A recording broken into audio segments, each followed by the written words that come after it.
हदीस शरीफ का तर्जुमा है, इसराफ और तकब्बुर से बचते हुए जो चाहो खाओ पियो और सदका करो।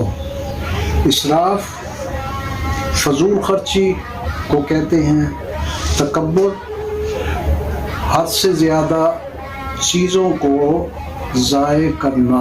और एक अजीब सा इत्तेफाक है आजकल के ज़माने में, जिन्हें टखने ढांपने का हुक्म है उन्होंने टखनों से ऊपर कपड़े रखे हुए होते हैं, और जिन्हें टखनों